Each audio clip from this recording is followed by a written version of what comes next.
안녕하세요. 예수협의 전성결교회 안현 목사입니다. 지도자의 위치가 굉장히 중요합니다. 지도자가 누구냐에 따라서 그 지도자와 함께 있는 공동체가 엉망진창이 될 수도 있고 하나님의 바로 설 수도 있기 때문에 그렇습니다. 야고보서 3장 1절의 말씀이죠. 선생들아, 우리가 더 큰 심판 받을 줄 알고 많이 선생이 되지 말라. 왜 선생이 더 심판받느냐?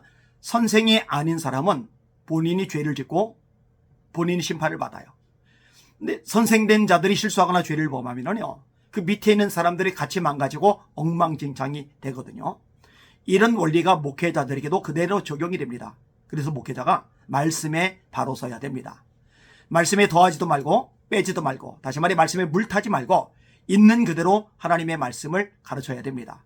하나님의 말씀에서 어긋난 것을 가르치면 수많은 영혼들이 망가지게 돼요. 불행한 일이죠. 비극적인 일입니다.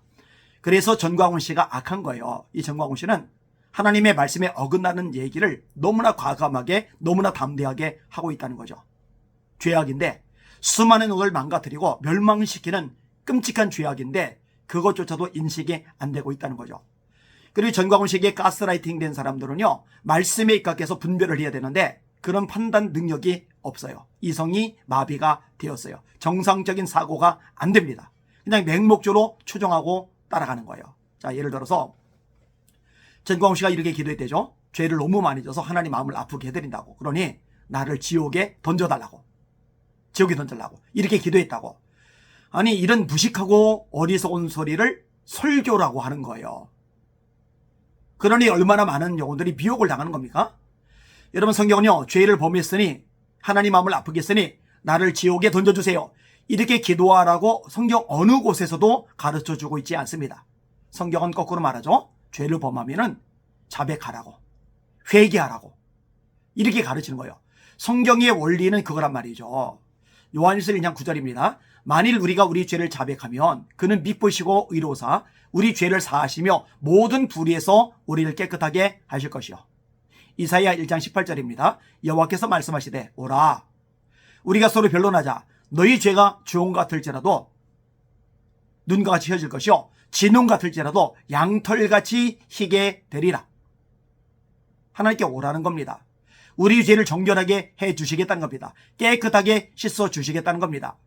우리가 잘 아는 역대하 7장 14절, 내 이름으로 일컫는 내 백성이 그들의 악한 길에서 떠나 스스로 낮추고 기도하여 내 얼굴을 찾으면 내가 하늘에서 듣고 그들의 죄를 사하고, 뭐라고요? 그들의 죄를 사하고 그들의 땅을 고칠지라.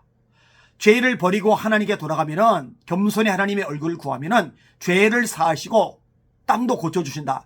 이게 하나님의 약속의 말씀이거든요. 그럼 이 약속의 말씀을, 하나님의 말씀을 있는 그대로 가르쳐야 되잖아요. 근데 개똥철학에 되도 않는 헛소리가 하나님의 말씀을 앞질러 버리고 있는 거예요. 너무너무 끔찍한 일이 아닐 수가 없습니다. 회개가 길이거든요. 누가복음 13장에 보면은요, 예수님께서 실로암 망대가 무너져서 죽은 18사람에 대한 이야기를 끄집어내세요. 그들이 이같이 해받음으로 죄가 더 있는 줄 아느냐? 아니라 너희도 만일 회개하지 아니하면 다 이와 같이 망하리라. 빌라도가 사람들 죽였단 말이에요. 재물 삼았단 말이에요. 이들이 이같이 해받음으로 죄가 더 있는 줄 아느냐? 아니라 너희도 만일 회개하지 아니하면 다 이와 같이 망하리라. 무슨 말씀을 하시는 거예요? 회개 안 하면 망한다는 거죠. 회개 안 하면 심판받는다는 거죠. 회개 안 하면 결국 갈 때는 지옥밖에 없는 거죠. 그럼 거꾸로 무슨 말이에요? 회개하면 산다는 거죠. 회개하면 용서받는다는 거죠. 회개하면 심판받지 않는다는 거죠. 회개하면 지옥에 가지 않도록 도와주신다는 거죠. 회개가 관건입니다. 베드로 설교할 때 회개하여 죄 없이함을 받으라. 그러면은 성령을 선물로 받으리니, 이렇게 말씀하시죠. 예수님의 첫 번째 메시지가 뭡니까? 때가 찼고 하나님의 나라가 가까이 왔으니 회개하고 복음을 믿어라. 그러니까 목회자라면은 마땅히 이렇게 가르쳐야 돼요. 여러분, 죄를 범하였다면은 죄 이름을 알고 가슴 아파하며 돌이키세요. 하나님 앞에 회개하세요. 회개하세요. 회개하면 죄사함 받습니다. 회개하면 하나님이 기회를 주시고 다시 일으켜 주십니다. 회개하세요. 이게 마땅한 바이거든요.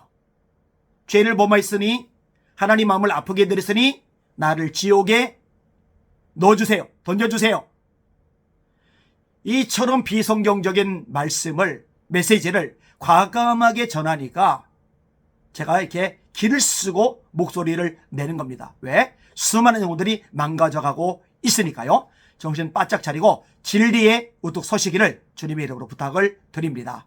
우리의 유일한 기준은 하나님의 말씀뿐입니다. 주의 말씀은 내 발의 등이요 내 길의 빛이니이다. 하나님의 말씀만이 기준이란 말이에요. 때가 이르리니 사람들이 바른 교훈을 받지 아니하며 그 귀가 가려서 자기의 사욕을 따를 스승을 많이 두고 또 그 귀를 진리에서 돌이켜 허탄한 이야기를 따르리라. 지금 전광훈 집단 사람들은요, 말씀을 따라가지 않아요. 허탄한 이야기를 따라가요. 진리에서 돌이켜, 말씀에서 돌이켜 허탄한 이야기를 따르리라. 예수님이 재림할 말세의 징조 중에 하나인데 이 징조 중에 하나인 이 부분이 전광훈 집단에게 그대로 이루어지고 있는 거거든요. 이 방송을 듣는 시청자 여러분들은 속지 마시고 미혹에 넘어가지 마시고 오직 말씀 위에만 든든히 서시기를 바랍니다. 말씀으로 승리하며 전진하시는 저와 여러분 되기를 원합니다. 날마다 주님의 이름으로 승리합시다. 할렐루야.